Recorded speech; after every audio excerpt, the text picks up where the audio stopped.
do canal Resenha Futebol Raiz, tentando trazer um conteúdo aí para você amante de futebol, beleza? E trazendo conteúdo inédito, hein? Pode pesquisar, ninguém nunca fez isso não. A gente aqui, o Resenha Futebol Raiz, é o primeiro canal a fazer essa loucura que eu tô fazendo aqui. E tem mais, é o primeiro vídeo do canal com edição. Moleque, a firma tá crescendo. Roda a vinheta aí.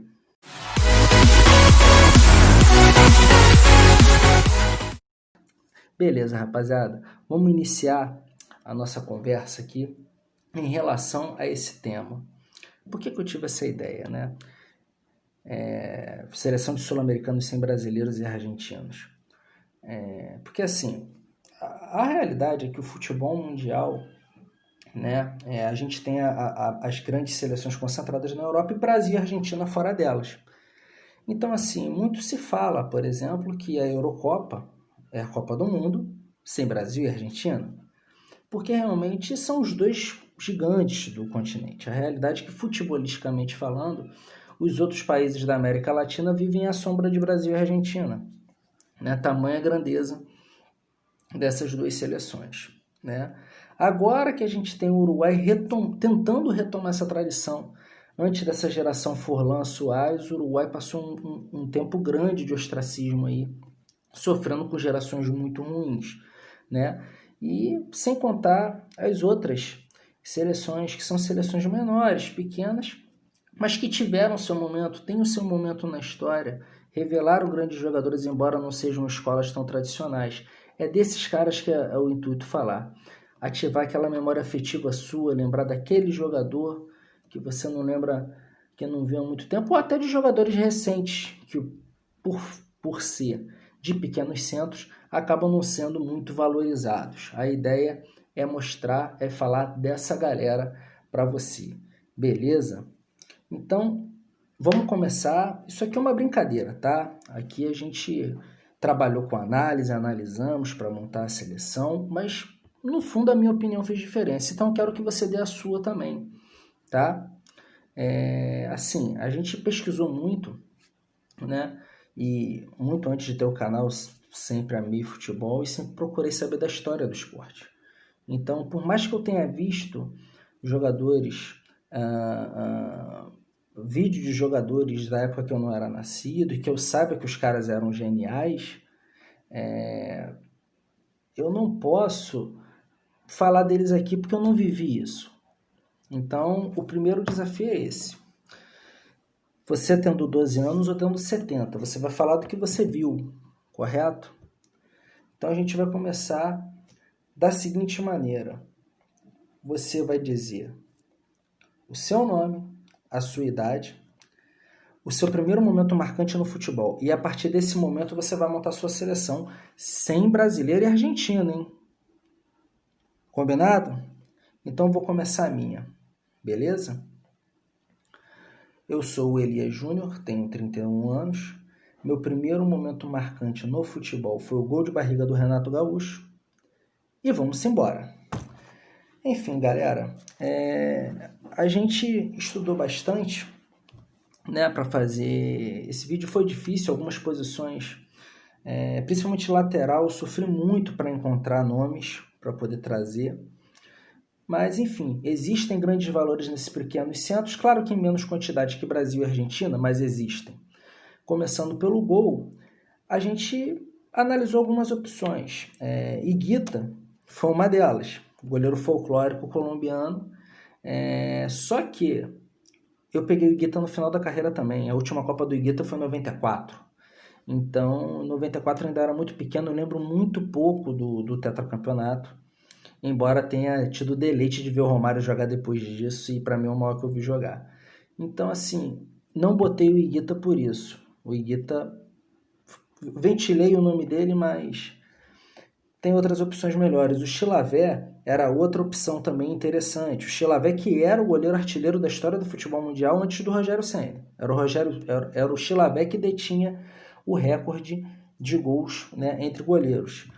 Mas também não era um goleiro que me agradava muito. E aí a gente ficou entre dois nomes. Dois nomes que são os melhores da posição, um dos melhores das posições na história dos seus países. Um é o Fernando Muslera. Fernando Muslera, uruguaio, atualmente no Galatasaray, com passagem marcante pela Lazio também. Fernando Muslera jogou 3 Copas do Mundo do Uruguai como titular. Ele é o recordista na competição. Ninguém no Uruguai jogou mais jogos em Copa do Mundo do que o Fernando Muslera. Tá?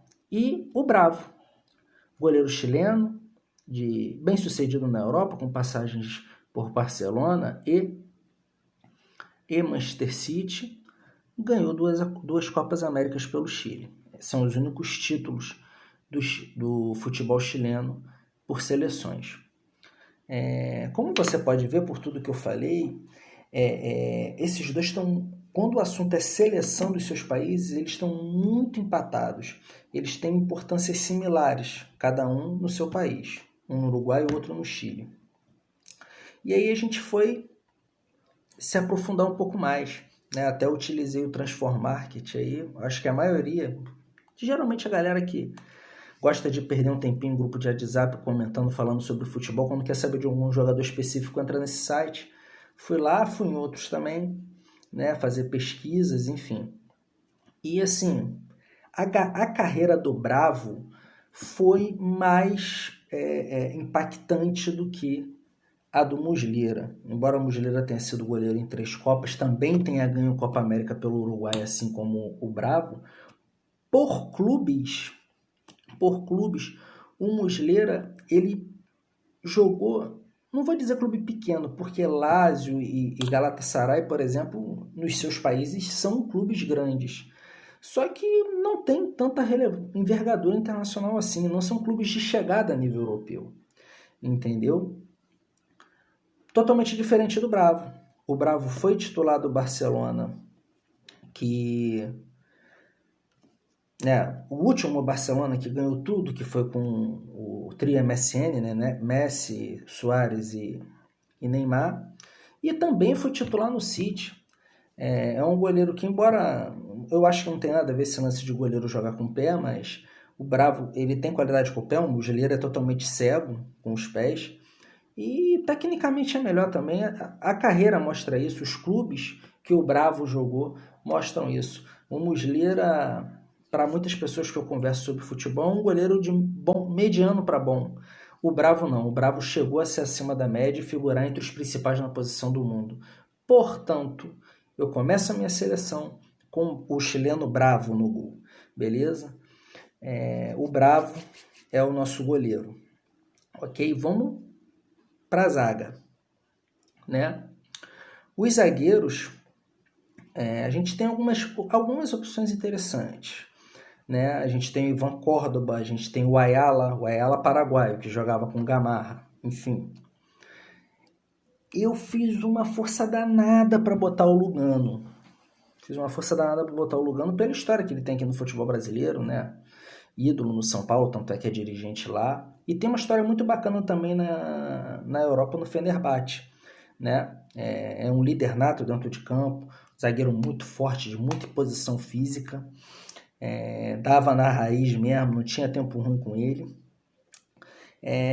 Só que o Lugano, ele jogou muito tempo com o Godin. E meio que rolou uma passagem de bastão aí, porque a última Copa do Lugano foi 2010, a melhor campanha desde 50 do Uruguai. O Lugano se aposenta da seleção uruguaia e entrega a braçadeira para o Godin. Junto com a braçadeira, ele entrega também a posição dele na minha seleção. Por quê, gente? O Godin pegou esse lugar de xerifão, herdou esse lugar de xerifão do Lugano. E, de novo, a carreira dos dois na seleção é muito parecida. De novo, a gente tem um empate técnico aí. E aí, o que a gente faz? A gente vai olhar para a carreira deles nos clubes. Embora o Lugano tenha ido muito bem no Fenerbahçe no São Paulo, gente, o Godin brilhou no Atlético de Madrid, jogando contra o esquadrão do Cristiano Ronaldo no Real Madrid e o esquadrão do Messi no Barcelona. E ele conseguiu ganhar campeonato espanhol, tá? Eu acho que isso já é motivo suficiente para a gente colocar ele aqui. Sem contar a questão técnica. O Godin, ele é excelente na jogada aérea, muito bom, tanto na ofensiva quanto na defensiva, marca muitos gols e marca muito bem na bola alta. Sabe, não é muito técnico, mas comparado ao Lugano, ele sabe dar mais tratos à bola, sabe jogar. Também é um líder nato dentro de campo. E assim, para quem é da década de 90, como eu, o Atlético de Madrid a gente tinha como um clube pequeno. O Atlético de Madrid meio que passou por uma transição. Todo ano o Atlético de Madrid está no mata-mata da Champions, amigo. E eliminando o clube grande, clube com investimento até maior. Hoje, a gente olha o Atlético de Madrid com muito mais respeito, muito por causa do trabalho do Simeone e de peças importantes no trabalho dele, como o Godin. O Godin jogou 2 finais de Champions League, amigo. Quem acompanhava futebol na década de 90 não imaginava o Atlético de Madrid chegar tanto, e o Godin é um dos grandes responsáveis por isso. Portanto, o Godin é meu zagueiro central. Tá? E na quarta zaga, vocês hão de concordar comigo, né? Se eu não boto o Gamarra nessa seleção, vocês não iam me perdoar. Enzo, Valentina, vocês que não tiveram a chance de ver, foi uma pena. Assim, para vocês terem uma dimensão de como o Gamarra era fora de série, eu acho que se você fizesse uma seleção de sul-americanos, mesmo envolvendo brasileiros e argentinos, talvez tivesse uma vaguinha para o Gamarra na seleção de alguns. O Gamarra era um zagueiro muito acima da média. Dá para a gente dizer que era a personificação da posição. Você é zagueiro, quer aprender como jogar com zagueiro? Roda um vídeo do Gamarra e vê ele jogar, que você vai ver o que você tem que fazer. Era isso. O Gamarra era muito acima da média. Não era tão alto. O Gamarra não chegava a 1,80 m. Acho que era 1,88 m, 1,85 m. Por aí a altura do Gamarra. Mas era um jogador, como falei, resumidamente era um zagueiro perfeito. Na bola alta, pelo chão marcava muito bem.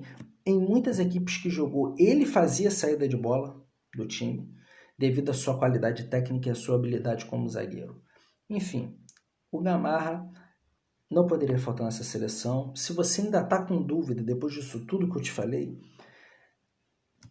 chama um amigo seu da década de 90, flamenguista ou corintiano, e conversa com ele, que ele vai repetir isso tudo que eu estou te falando, e aí você vai me dar razão, vai me dar credibilidade e vai entender o que eu estou falando.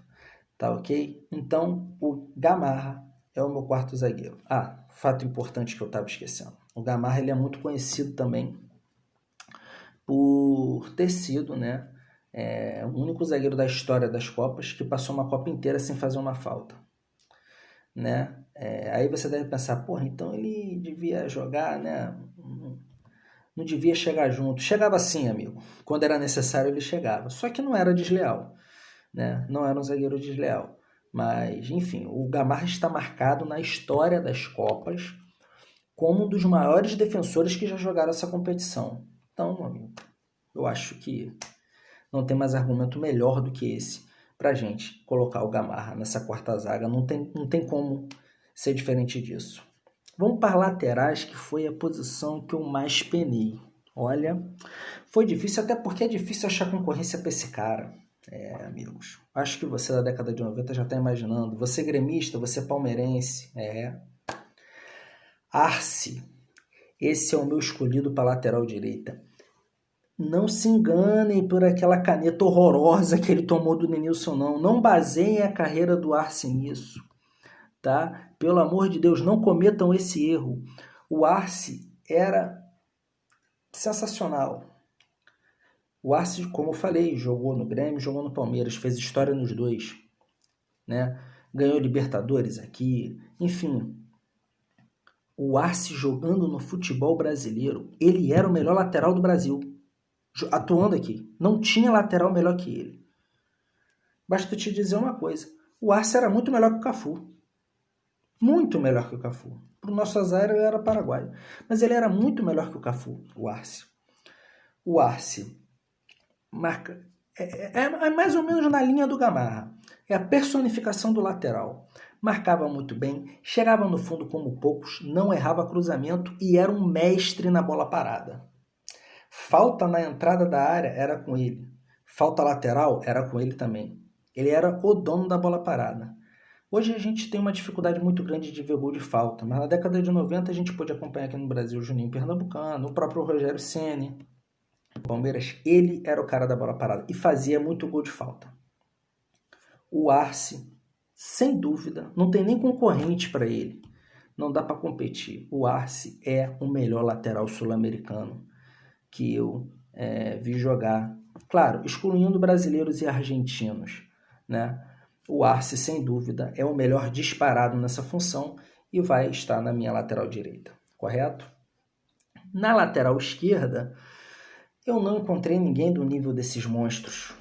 Não encontrei, pior que eu procurei muito, mas eu não encontrei alguém acima da média para colocar nesse time na lateral esquerda.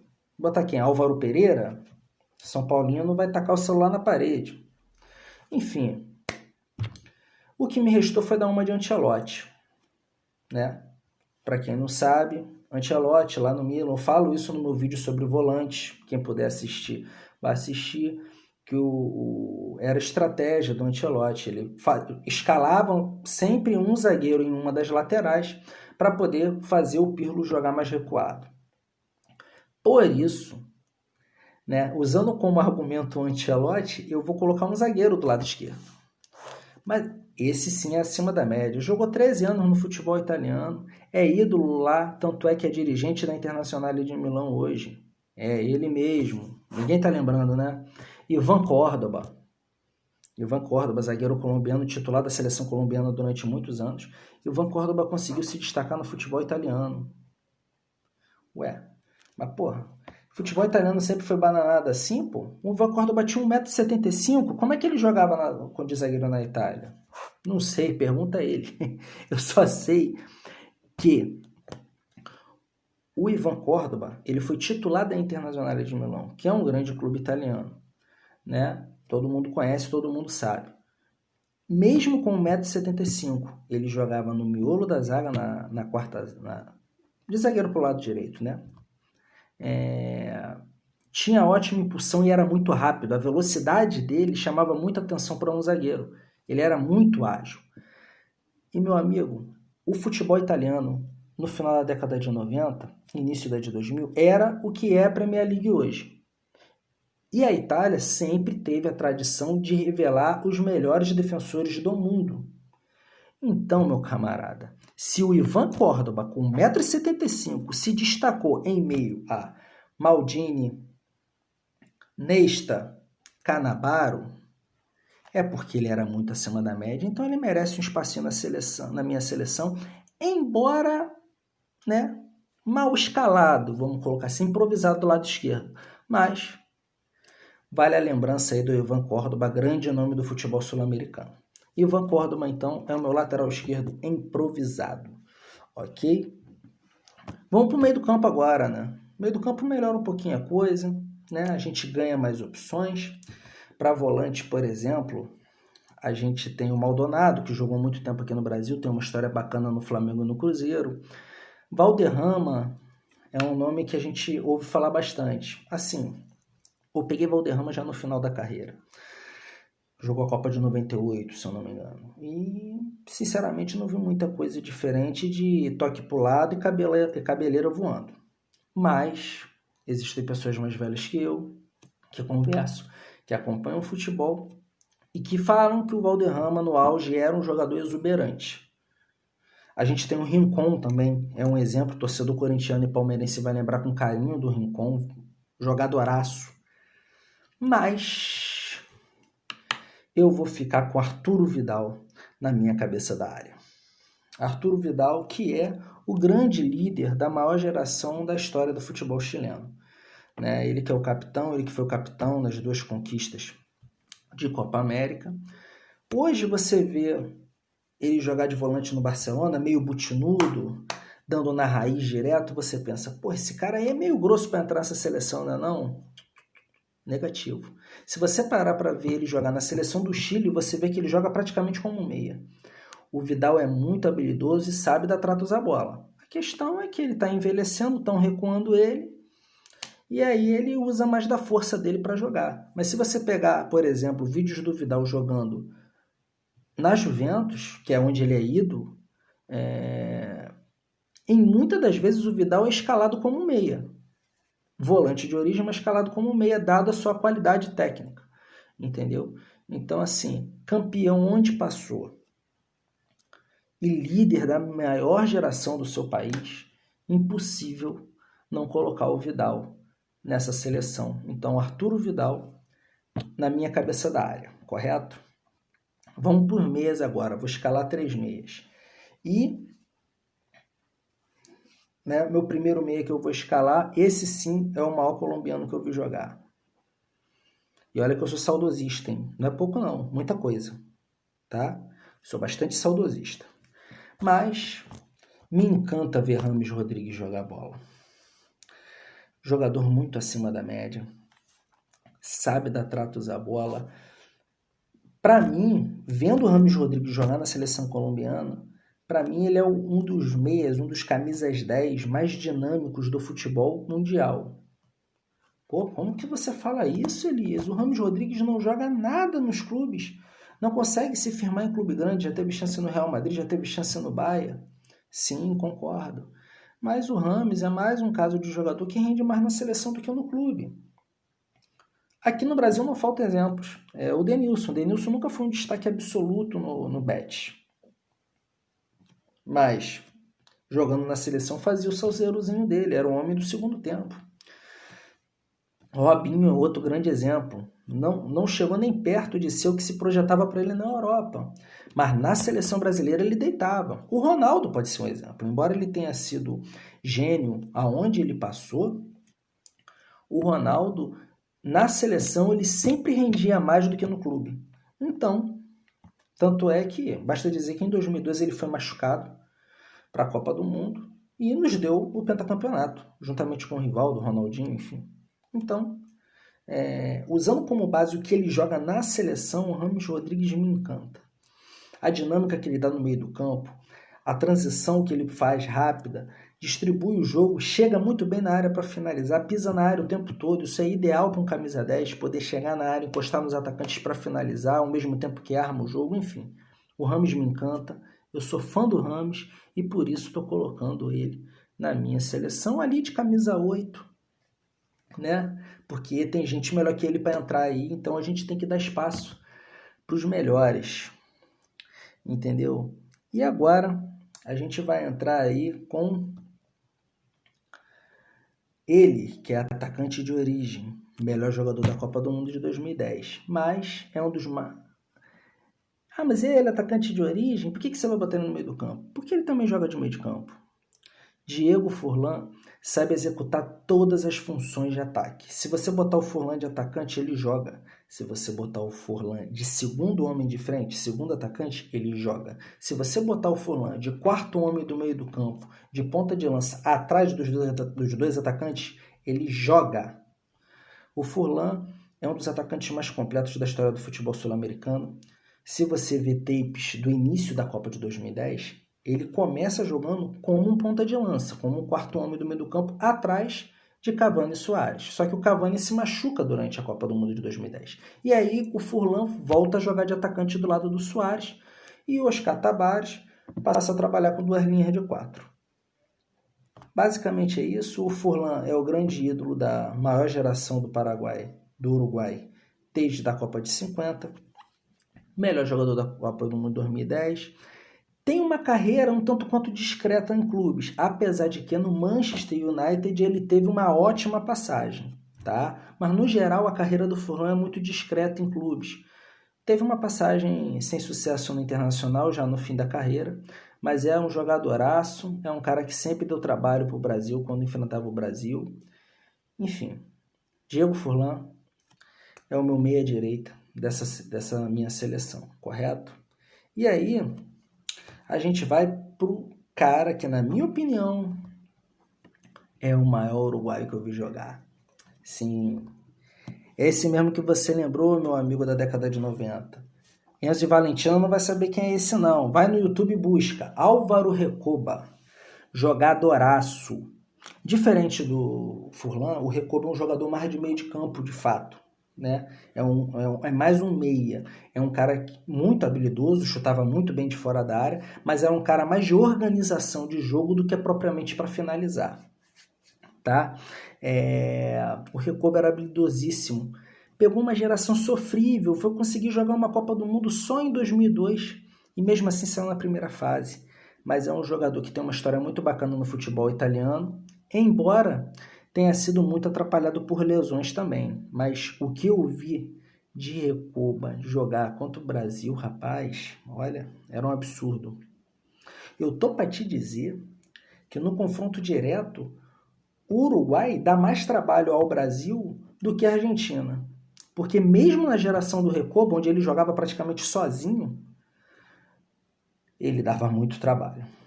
Eu já vi Recoba gordo entrar no jogo com o Brasil ganhando de 3-0, com o Ronaldo, com o Rivaldo, com todo mundo, e ele simplesmente acabar com o jogo. O jogo terminar empatado 3-3. Esse era Álvaro Recoba, um jogador de técnica diferenciada, extremamente habilidoso e que eu sou fã, por isso ele está aqui. Recoba, então, fecha o meu meio do campo. E agora vamos falar do setor de ataque. Né? O setor de ataque que é farto, né? É farto de opções. Né? A gente tem Falcão Garcia, a gente tem Alex Sanches, a gente tem Roque Santa Cruz. Enfim, eu queria falar de duas duplas em especial. Tá? Eu queria falar de Marcelo Salas e Zamorano e Cavani e Luis Soares. O que essas duplas têm em comum? Assim, o que o Zamorano e o Salas eram na década de 90 é mais ou menos o que o Soares e o Cavani fazem hoje com o Uruguai. Como assim, eles? Eu estou para te dizer que atualmente o melhor ataque entre as seleções é o Uruguai, é a seleção uruguaia. Por quê? Porque tem dois dos centroavantes mais perigosos do futebol mundial juntos com um entrosamento absurdo. Jogam juntos há uns 10 anos. E os dois são muito bons. Como eu já falei aqui que aconteceu com o Furlan, o Oscar Tabares ele só coloca 2 linhas de 4 atrás dos dois e deixa os dois se resolver e resolve. O entendimento, a sintonia deles em campo é absurda, apesar dos dois serem centroavantes, os dois serem finalizadores. Mas são técnicos, sabem dar tratos à bola e por isso funcionam muito bem. Salas e Zamorano já é uma dupla de ataque mais clichê dos anos 90. Né? O Zamorano jogava enfiado, é um dos maiores cabeceadores da história do futebol mundial. Ídolo no Real Madrid, tem uma história de identificação forte com a Inter de Milão também.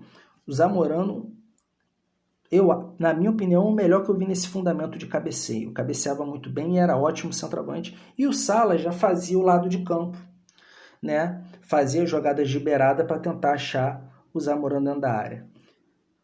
Os dois casavam perfeitamente. Era gostoso de ver Salas e Zamorano jogar. Só que, infelizmente, eles pegaram aquela confusão da época do Rojas, né? Em 89, que cai aquele rojão, o Rojas Vinde que pega nele, e o Chile fica fora, banido de 2 Copas. Nesse meio tempo surge Salas e Zamorano. Só tiveram tempo de ir a uma Copa do Mundo, até passaram de fase, mas saíram para o Brasil nas oitavas. Né? Mas merece o destaque porque são duas duplas que, para mim, marcaram época no futebol sul-americano e que merecem respeito. Mas a minha dupla de ataque, eu vou de Soares e Alex Sanches. Ah, porra, você falou essa porra toda do Zamorano aí, caralho, né? Porra, do Zamorano, do Salas, e vai botar o Alex Sanches. Por quê? O Alex Sanches, as 2 conquistas de Copa América, o Alex Sanches foi o principal jogador chileno na competição. E no próprio Chile, o Sanches é tido como um grande ídolo. Então, se o torcedor do Chile considera o Alex Sanches o maior atacante do futebol chileno, quem sou eu para discordar? Queria muito colocar o Zamorano ali. Queria muito, eu gostava muito do Zamorano. Mas a gente vai seguir o pessoal lá do Chile e vamos colocar o Alex Sanches no ataque do lado do Suárez, porque Suárez é Suárez, amigo. Assim, Suárez sintetiza o futebol raiz. Suárez sintetiza o futebol raiz. Eu poderia botar uma foto do Suárez na capa do meu canal no YouTube, porque é aquele cara que não se acomoda no jogo, sabe? É um prazer ver jogador assim jogar, entendeu? O cara que não se acomoda na sua capacidade técnica. Um brasileiro com a capacidade técnica, com a qualidade do Suárez, muito provavelmente já teria até parado de jogar, como aconteceu com o Adriano e com tantos outros. O Suárez, ele quer vencer, amigo. Não importa o que ele faça. Ele perde até a cabeça por isso. Morde zagueiro dentro da área, dá carrinho, tira a bola com a mão para poder salvar o time de tomar um gol. Ele não quer saber, ele quer ganhar o jogo. Ponto. O Suárez me encanta. Tecnicamente é um dos centroavantes mais completos do mundo, da atualidade. Para mim, durante muito tempo, foi o melhor centroavante do mundo, quando o Cristiano Ronaldo ainda jogava na beirada. A gana, a vontade de vencer dele é algo comovente. Aquele lance da Copa de 2010, gente, aquilo é lindo. Aquilo é uma poesia do futebol raiz. O pessoal quer falar de fair play, meu amigo, com perdão da palavra, foda-se o fair play, a falta faz parte do jogo. E se você reparar no lance, o Fusilli tenta fazer uma defesa linda de mão trocada antes. É que a bola passa do Fusilli e aí o Suárez dá um soco na bola para tirar ela do gol, o Muslera pega o pênalti, o resto é história. Lindo, sensacional, aquilo é uma poesia do futebol raiz. Depois sacanearam o Suárez por causa disso, vaiaram o cara. Gente, o cara quer ganhar, o cara quer vencer, o cara quer fazer história. Não importa qual o preço disso. Pode vaiar, ele fez o Uruguai chegar a uma semifinal de Copa do Mundo, depois de não sei quantos anos, jogando muita bola e se sacrificando para isso. Isso é lindo, isso é poético, isso é futebol raiz. Beleza, meus amigos? Espero que tenham gostado. Deixa o like, se inscreve no canal, ativa o sininho. Tamo junto. Muito obrigado.